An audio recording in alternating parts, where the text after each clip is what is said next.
Helvi menjelaskan para produsen beras ini terindikasi mengabaikan standar mutu dan menjual beras dengan kualitas premium tanpa melakukan uji laboratorium.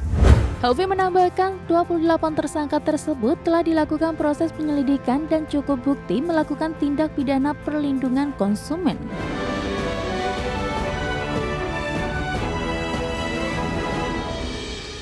Satuan Tugas Pangan Polri melaporkan bahwa saat ini pihaknya telah menetapkan 28 tersangka terkait kasus beras biasa yang dijual sebagai premium alias beras oplosan.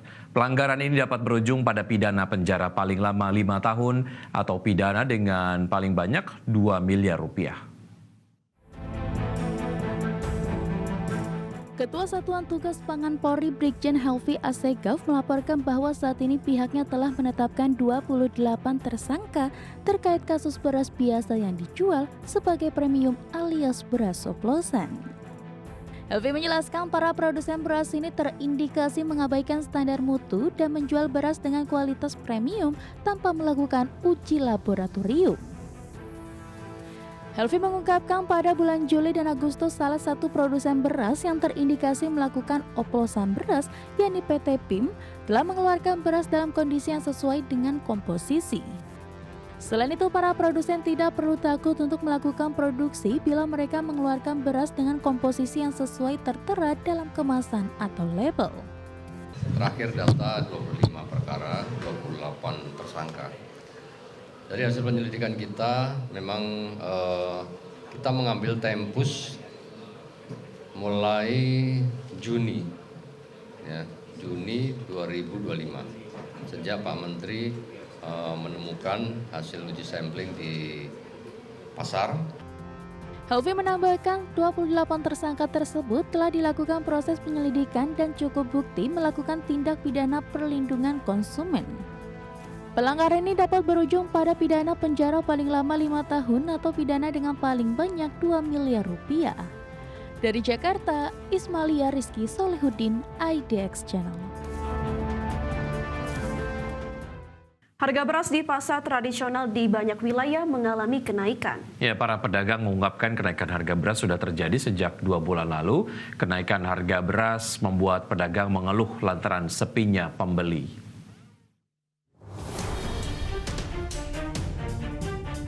Harga beras di sejumlah wilayah mengalami kenaikan, salah satunya di Pasar Palmerah, Jakarta Barat. Harga beras medium merangkak naik mencapai Rp14.000 per kilogram dan beras premium dibanderol Rp16.000 per kilogram. Para pedagang mengungkapkan kenaikan harga beras sudah terjadi sejak 2 bulan lalu dengan penyebab harga gabah kering panen atau GKP yang mengalami kenaikan hingga mencapai Rp8.000 per kilogram. Pedagang mengaku pemerintah juga sudah mendistribusikan beras SPHP untuk menstabilkan pasokan. Meski demikian, konsumen lebih memilih untuk membeli beras premium karena harga jual yang tak jauh berbeda. HET, kalau yang medium sekarang udah 14 ribuan, kalau yang premium 15 ribuan. Penyebabnya kenapa sih, Pak? Ya emang karena harga gabahnya dari sana udah tinggi ya, udah lebih dari HET. Jadi mau nggak mau dari pihak penggilingan harus juga mengikuti harga pembelian dari gabahnya. SPHP udah kurang lebih semingguan ini sih baru keluar gitu.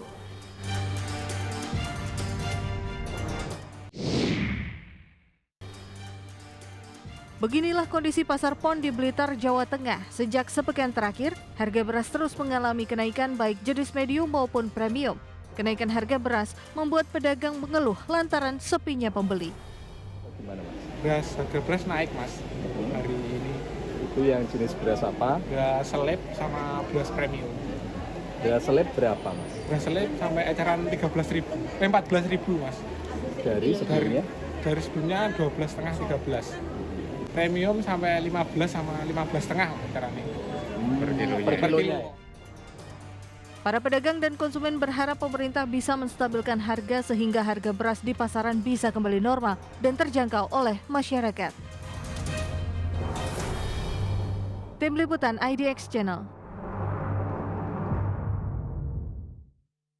Terima kasih Anda masih bergabung bersama kami. Pemirsa, Menteri Kesehatan Budi Gunadi Sadikin irit bicara ketika ditanya soal wacana menaikkan iuran Badan Penyelenggara Jaminan Sosial Kesehatan. Ya, Menkes hanya menyampaikan wacana tersebut masih didiskusikan oleh internal pemerintah. Budi mengungkapkan wacana kenaikan iuran BPJS Kesehatan juga akan dibicarakan dengan Menteri Keuangan Sri Mulyani. Budi mengaku belum bisa berbicara banyak karena wacana tersebut masih harus dibahas bersama DPR dan pemerintah. Itu nanti sedang didiskusikan, tunggu ininya ya, tunggu kan apa? Itu mesti dibicarakan sama Ibu Menkyu, yang lebih berwenang kan di Ibu Menkyu ya. Saya nggak enak melampaui dan mesti juga diskusi sama teman-teman di DPR. Gitu ya. Kan nanti akan ada rakernya. Nyusul viralnya kabar dugaan kandungan minyak babi pada nampan yang dipakai dalam program makan bergizi gratis produksi China, Kepala Kantor Komunikasi Kepresidenan Hasan Nasbi mengatakan agar masyarakat tak percaya begitu saja, di mana Hasan berdalih pernyataan tersebut butuh uji di laboratorium Badan Pengawas Obat dan Makanan untuk pembuktiannya. Menyusul viralnya kabar dugaan kandungan minyak babi pada nampan yang dipakai dalam program makanan bergizi gratis produksi China, Kepala Kantor Komunikasi Kepresidenan Hasan Nasbi menyatakan agar masyarakat tak percaya begitu saja. Hasan juga menyatakan bahwa pernyataan tersebut butuh uji di laboratorium Badan Pengawasan Obat dan Makanan untuk pembuktiannya. Menurutnya, hingga saat ini belum ada bukti yang menunjukkan adanya kandungan minyak babi dalam produk yang dipersoalkan.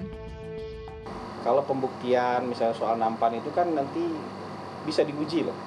Nampannya begitu nyampe di sini bisa diuji di BPOM, bisa diuji di laboratorium yang kita miliki, benar nggak seperti tuduhan itu. Sejauh ini kita tidak menemukan itu. Tapi kalau memang ada kekhawatiran soal itu, kita uji ya di sini. Bisa diuji di BPOM, bisa diuji. Tadi saya sudah koordinasi sama Kepala BPOM. Kepala BPOM bilang, oh kita bisa uji kok. Untuk membuktikan itu nanti kita tunggu aja. Jadi itu pentingnya. Kita tidak gampang termakan oleh isu-isu. Sebelumnya diberitakan Ikatan Pelajar Nahdlatul Ulama mendesak pemerintah memastikan food tray atau nampan makanan program MBG aman, sehat dan halal. IPNU menilai penggunaan produk impor berpotensi menimbulkan masalah kualitas dan kehalalan, sehingga sebaiknya produksi diserahkan kepada produsen lokal. Pihaknya telah melakukan uji laboratorium di PT Sukovindo terhadap 2 sampel nampan impor asal China. Dari Jakarta, Rizky Ikhwal, Pandu Priyo, IDX Channel. Berikutnya, pemirsa, Kementerian Koperasi menggandeng Kementerian Komunikasi dan Digital atau Komdigi untuk memperkuat digitalisasi koperasi desa Kelurahan Merah Putih. Salah satunya dengan membentuk layanan microsite sistem informasi. Menteri Koperasi Budi Ari Setiadi menyebutkan kolaborasi sistem digitalisasi ini dalam bentuk mengoptimalkan layanan microsite sistem informasi Kopdes Merah Putih atau SI Kopdes, di mana kerjasama ini akan mencakup 5 isu strategis, yaitu pertama, konektivitas jaringan, data center, ketiga, aplikasi platform, termasuk memperkuat pengelolaan komunikasi publik dalam operasionalisasi Kopdes Merah Putih, serta pelatihan literasi digital dan digital talent sumber daya manusia.